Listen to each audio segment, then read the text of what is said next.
Nós já falamos aqui sobre inteligência emocional e algumas pessoas perguntaram: e a razão? Onde fica? O Nietzsche dizia que a razão tira a emoção da vida. Augusto Cury, em algum livro dele, disse o seguinte: que há mais mistérios entre a emoção e a razão do que jamais sonharam os filósofos. E você, como é que você vê o seu pêndulo entre a razão e a emoção? Mas antes da gente falar sobre isso, roda a vinheta.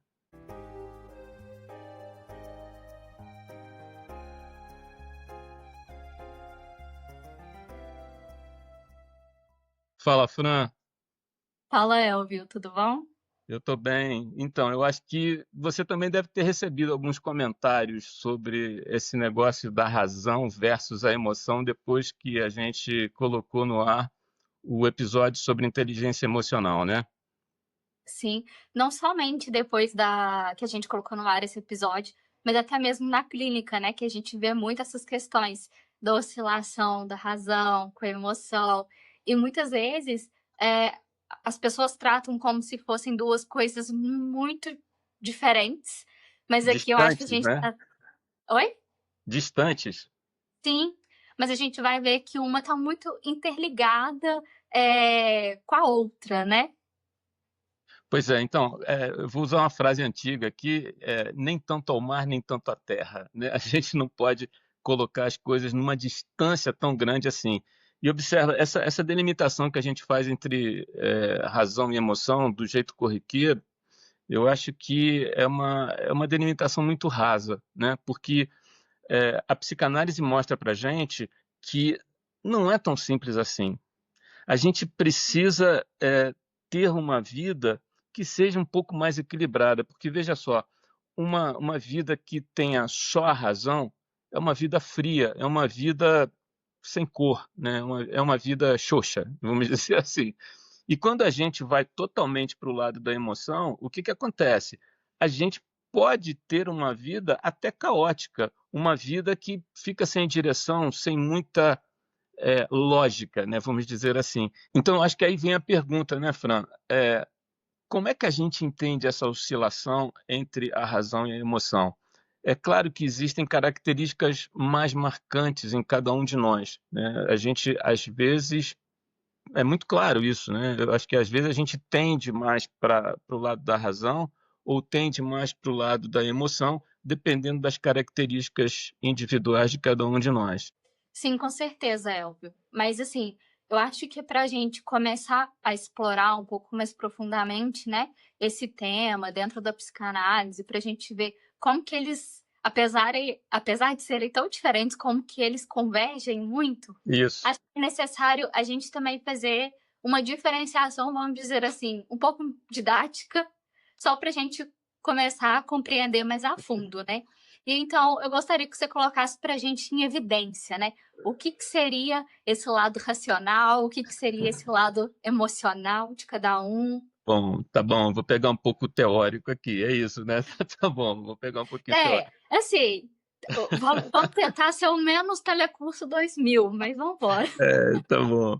Não, então, eu acho que assim, quando a gente vai mais para esse lado de definição, só para ficar mais claro o que a gente vai falar aqui depois, eu acho que assim, quando a gente está falando do racional, a gente está falando daquilo que envolve tomar decisões com base em lógica, com base em fatos, né? Eu acho que a gente começa basicamente por aí. É tipo quando a gente decide, sei lá, por exemplo, né, quando a gente decide que vai comprar um carro.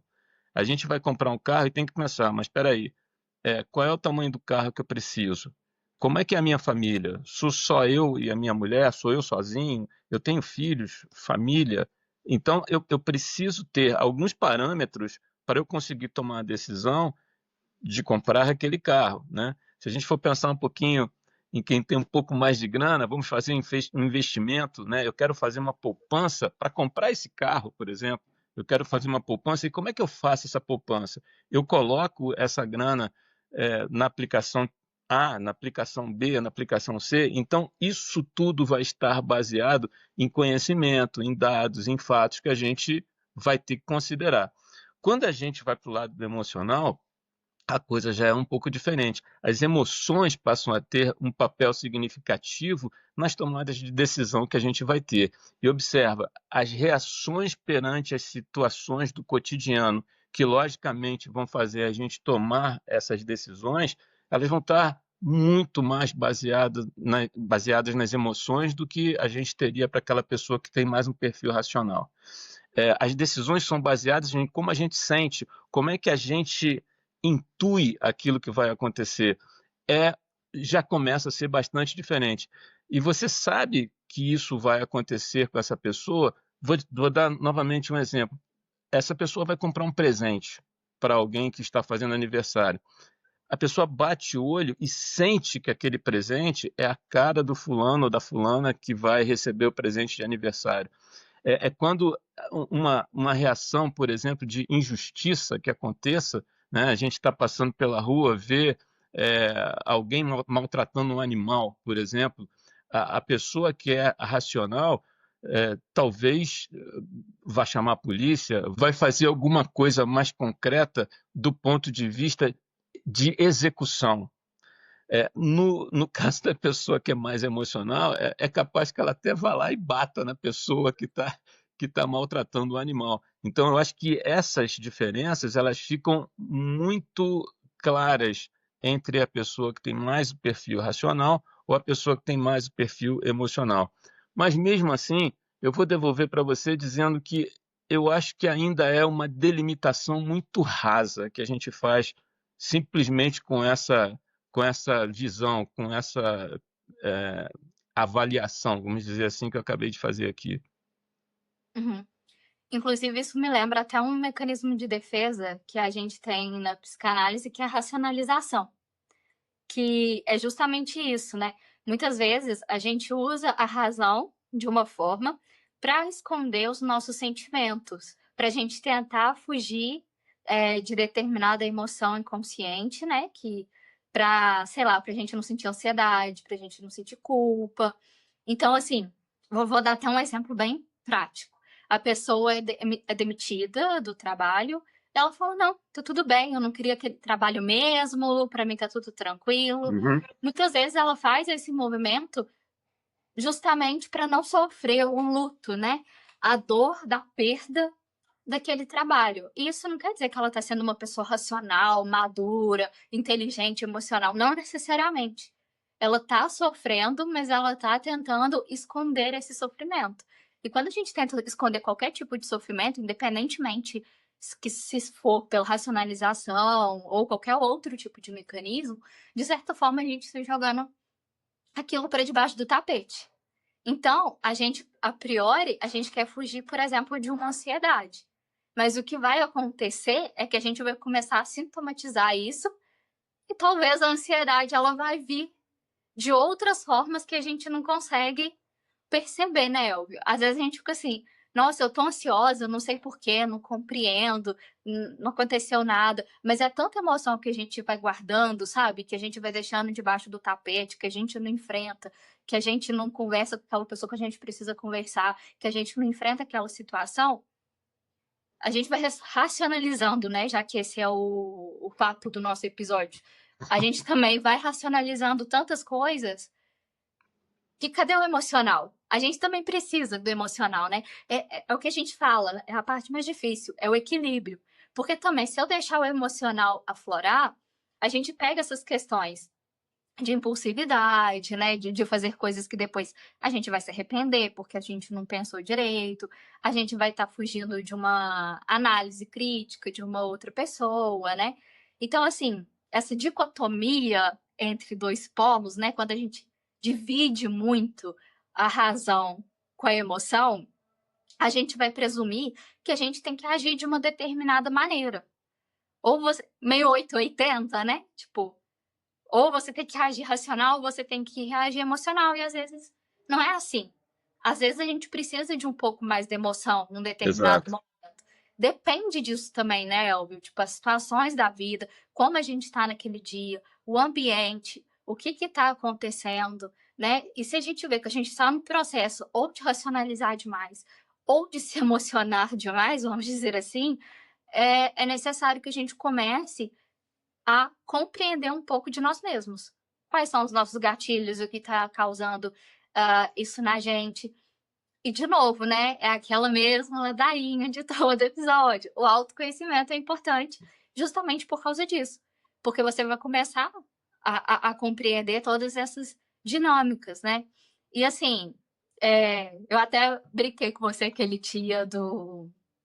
que eu ia citar NX0, né? Que você falou que não conhece. Como, como que a pessoa, dentro de um cenário que ele sabe o que são emos, não conhece NX0.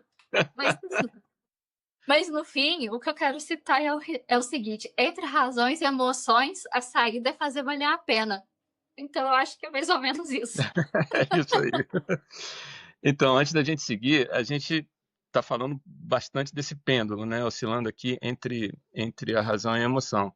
Eu queria falar um pouquinho dos comportamentos, né, dos comportamentos que a gente pode observar, e esse comportamento vai mostrar para a gente se o pêndulo daquela pessoa foi mais para o lado da razão ou se o pêndulo foi mais para o lado da emoção.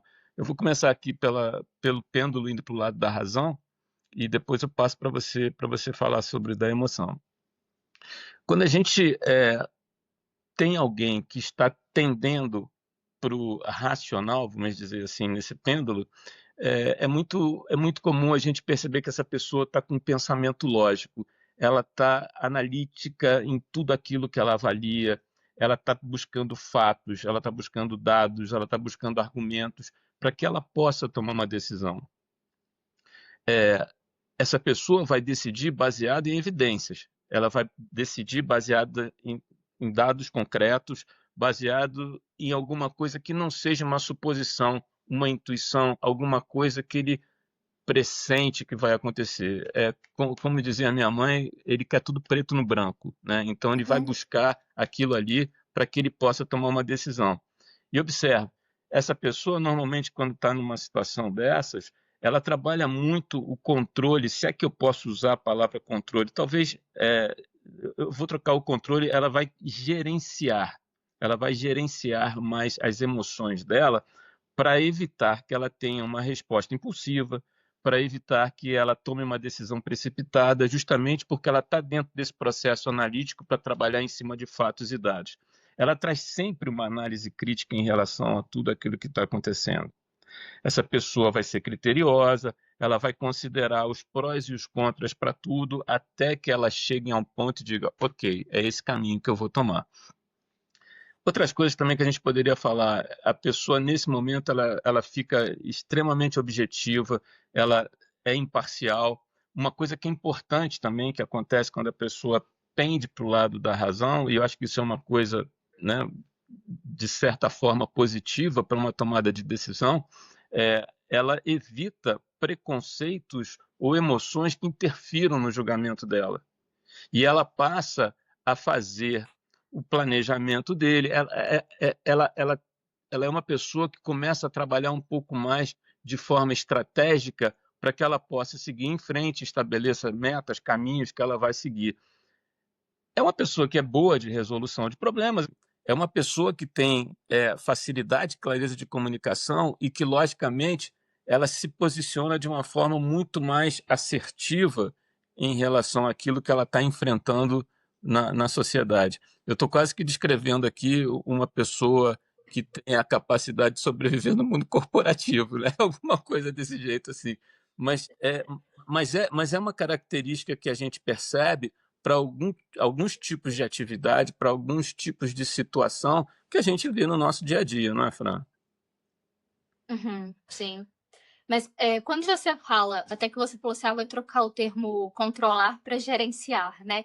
Aí já pegando mais para pessoas que têm essa característica de serem mais racionais, eu acho que elas realmente tentam controlar. Eu acho que elas têm essa tendência, né, de querer o controle, por mais que na psicanálise a gente saiba que controlar emoções não existe, a gente não consegue controlar emoções. Mas eu acho que esse tipo, não sei se você concorda comigo, mas eu vejo que elas tentam controlar. Ah, vou controlar a ansiedade, controlar isso, porque, igual você falou do mercado corporativo, Eu preciso de controlar a minha ansiedade para eu conseguir alcançar tal coisa, eu preciso de controlar o meu sono, porque eu tenho que trabalhar 24 horas por dia, enquanto os outros dormem, eu trabalho. Então, é uma questão de querer controlar tudo ao redor. Assim, eu acho que por você ter sido do mundo corporativo, você já teve uma época que você Sim, foi mais assim, sim, sim, né? claro, claro. De colocar tudo isso em primeiro plano. E hoje em dia, eu enxergo que, por exemplo, você já coloca menos essa parte em primeiro plano, porque você mudou muita coisa na sua vida, o mundo corporativo já não faz mais tanto. Não faz parte da sua vida, né? Assim, não faz mais parte. Hoje mesmo ele falou comigo, gente, que ele vai plantar árvores agora, então tá vivendo a natureza, tá mais aqui pro lado que eu vou puxar agora que talvez seja a parte emocional. Não que ele também não faça todo um planejamento aí que eu sei, viu? Que ainda tem um lado ainda racional dentro de você nesse sentido. Todos nós temos, todos nós temos. É, tá bom. Vou passar um pano aqui pra você. Mas aí, voltando para essa parte emocional, quando a gente tem esse comportamento mais emocional, mais ligado às emoções, voltando um pouco ao que eu disse, a gente vai tomar decisões muito mais pautadas nos nossos valores, no que a gente está sentindo naquele momento, no que está acontecendo no ambiente, né? Então, é como se, teoricamente, a gente não tivesse o controle daquela determinada situação, tal como uma pessoa racional buscaria ter. Então, assim, em certo ponto, por isso que eu falei anteriormente, que esse equilíbrio, ele é importante. Até mesmo para uma pessoa que tem mais esse ladinho puxado para emocional, tomar atitudes mais assertivas. Porque senão a gente começa a fazer coisas que a gente vai se arrepender depois, que a gente vai sentir culpa, né? Justamente por isso, porque essas pessoas emocionais são muito intensas. Eu acho que é essa palavra que eu estou buscando, né? Vive Sim, as emoções com muita intensidade, respondem de forma mais forte, vamos dizer assim, aos estímulos externos, né? Sentem muito, choram, riem, enfim, aquele turbilhão de sentimentos, dependendo da pessoa também tem até oscilação de humor, porque tudo que acontece afeta de uma forma muito forte aquela pessoa. Então, ela pode ter umas oscilações de humor durante o dia, enfim. Essa pessoa também vai valorizar muito as relações interpessoais, ela vai valorizar se dar bem com as pessoas. Geralmente, esse tipo de pessoa também não vai gostar de conflitos, né? Porque ela não quer se sentir mal. Então, assim, tem tudo isso que a gente precisa de compreender para equilibrar essa parte racional com essa parte emocional no nosso dia a dia. Porque às vezes o nosso lado intuitivo, às vezes não, muitas vezes eu acho, né? O nosso lado intuitivo também é bom, né? Também faz com que a gente tome atitudes assertivas. E não somente aquela rigidez da planilha do Excel, né, Elvio? sim. Então, eu vou pegar esse seu gancho aí e vou entrar um pouquinho no processo psicanalítico e vou dar uma polemizada nessa visão, né? Como eu sempre gosto de fazer. Vou dar uma polemizada nessa história. Porque, olha só, quando a gente traz para o processo psicanalítico, o que que a gente está falando? A gente fala que o autoconhecimento pode fazer esse pêndulo equilibrar. Quando a gente fala que o pêndulo pode equilibrar, a gente está tirando um pouco daquele extremismo do 8 ou 80 que você falou aí. Então, veja bem, é isso que a gente espera. Mas eu vou trazer aqui alguns exemplos, né, que são exemplos da minha vida, exemplos de coisas que eu já observei e que eu acho que começam a mostrar que isso não é tão simples assim. Isso não é tão fácil da gente olhar, identificar e saber para que lado que o pêndulo vai, né? E veja só, é comum a gente dizer, por exemplo, todo mundo sabe que eu toco também, eu sou músico, então é muito comum a gente dizer que o músico, o compositor, na verdade, ele recebe a música pronta de alguma forma, né? Ele tem uma inspiração e aí essa música chega para ele pronta. Isso é parcialmente verdade, porque observa só, Você pode ter uma inspiração, sim, você pode, através da sua intuição, alguma coisa desse tipo, você tem esse insight e você começa a compor aquela música. Mas observa, é preciso que o músico faça a integração dessa inspiração que ele está tendo para construir uma peça musical. Por que acontece? Essa peça ela vai ser tocada não só por ele, mas ela vai ser tocada por outras pessoas. Então, ele precisa ter conhecimento, estudo, exercício. Ele precisa buscar é, outros argumentos além da inspiração para que ele consiga tornar essa composição dele uma música de fato que possa ser tocada por outros músicos. Então, observe, eu tenho um amigo muito, muito querido que ele afirma uma coisa fantástica, né? Ele diz o seguinte, que o talento dele vem de horas diárias de estudo, né? Então, ele tem talento? Claro que ele tem talento, mas assim, o talento não fica em pé sozinho. O talento ele precisa de uma dedicação para que possa se tornar de fato um talento observado pelas pessoas.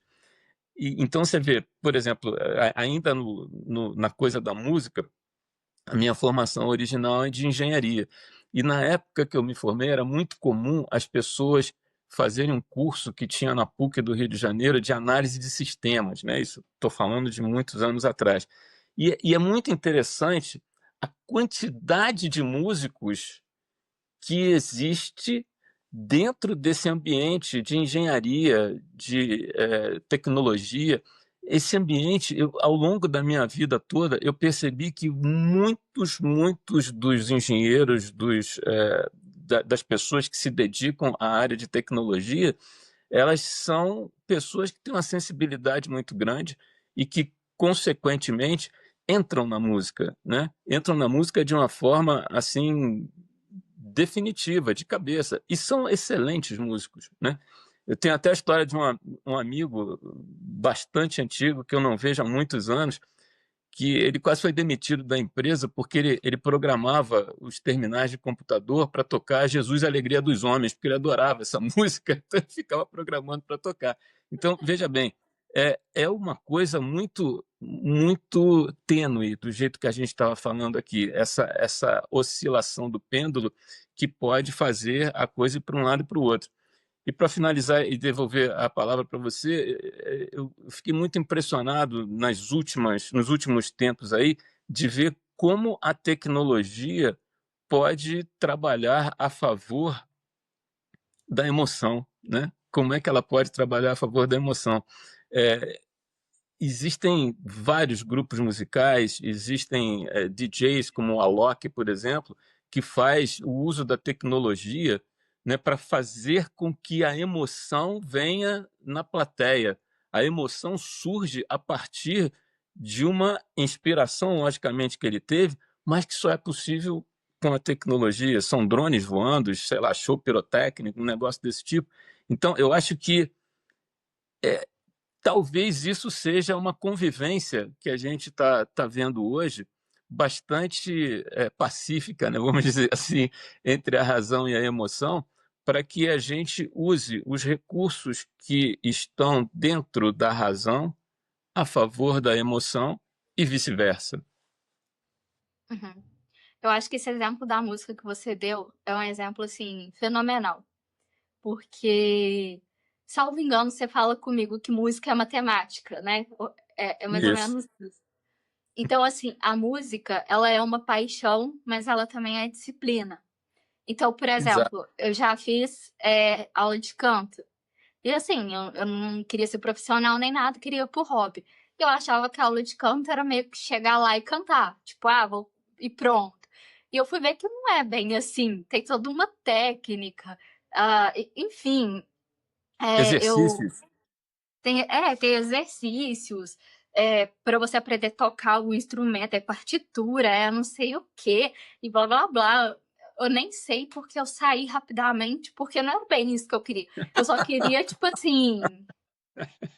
Eu só queria chegar e cantar igual eu tinha meu microfonezinho em casa e ficar cantando de boa. Eu não queria, tipo, entender a técnica. Eu só queria a paixão. Eu não queria a disciplina.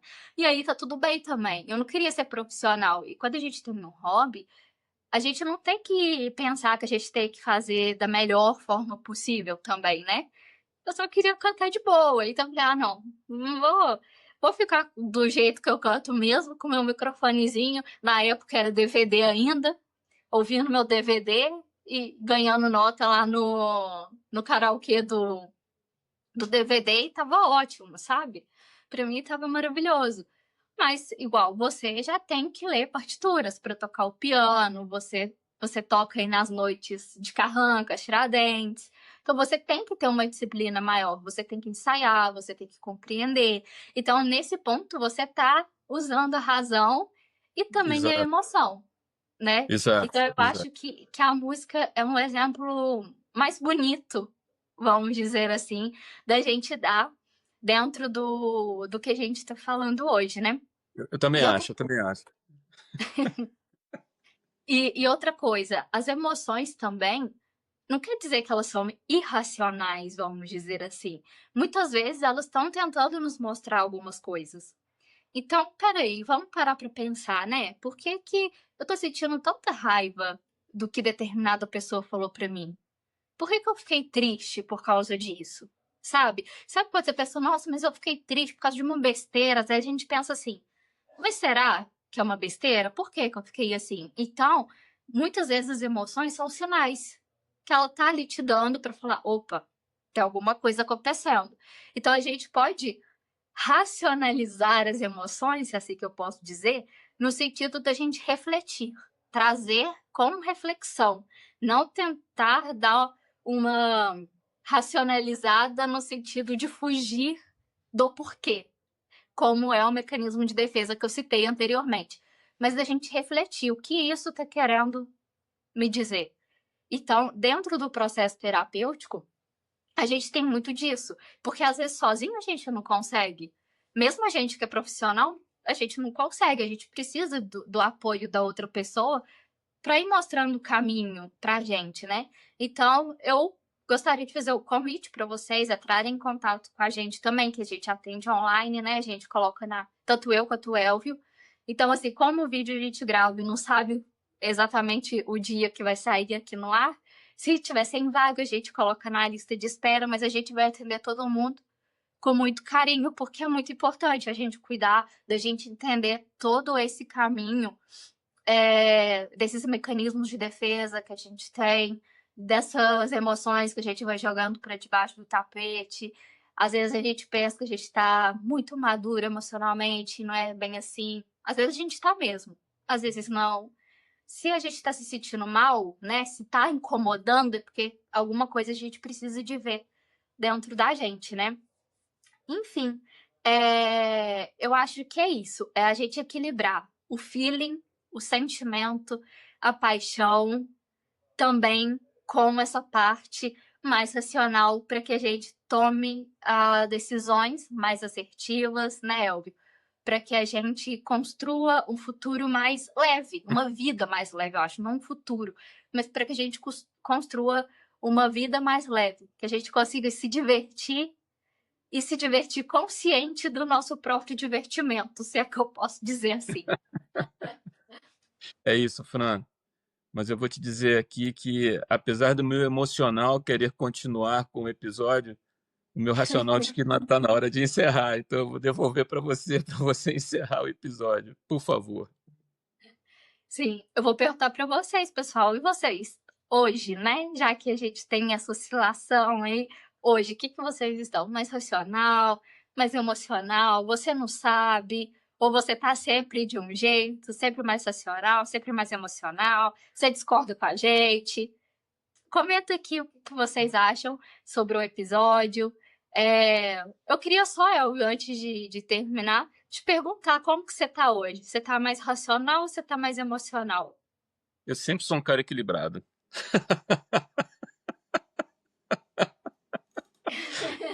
Você acha que eu vou responder alguma coisa diferente disso? Claro que não. Sempre sou um cara equilibrado.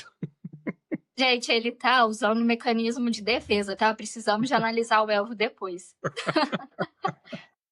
Mas, brincadeiras à parte, é isso, gente. Eu vou responder, eu sou uma pessoa muito emocionada. Então, eu acho que a minha emoção sempre tá um pouquinho. Depende. Agora eu tô um pouquinho na dúvida, mas eu acho que hoje eu tô mais emocionado. Mas enfim, vamos finalizar aqui o episódio. Obrigada por vocês estarem assistindo o nosso podcast. Eu vou deixar aqui a playlist com todos os episódios. A gente já tem vários, com vários temas. A gente sabe que você vai se identificar com algum. Compartilhe para as pessoas que você acha que precisa de ouvir, tá? Também compartilhem com a gente sugestões de temas que vocês querem ouvir aqui no nosso podcast, para a gente estar sempre alinhado com vocês. Eu também tenho uma jornada de autodescoberta, que nesse momento, ela tá fechada, nesse momento que eu estou gravando o vídeo, mas se você quiser fazer, você me manda uma mensagem, eu te explico como funciona e a gente coloca na lista de espera, tá bom? Mas enfim, é isso. Muito obrigada. Até terça-feira que vem, às 19 horas. Tchau. Ah, se inscreva no nosso canal. Acho que eu esqueci de falar isso. Tchau. Tchau, pessoal.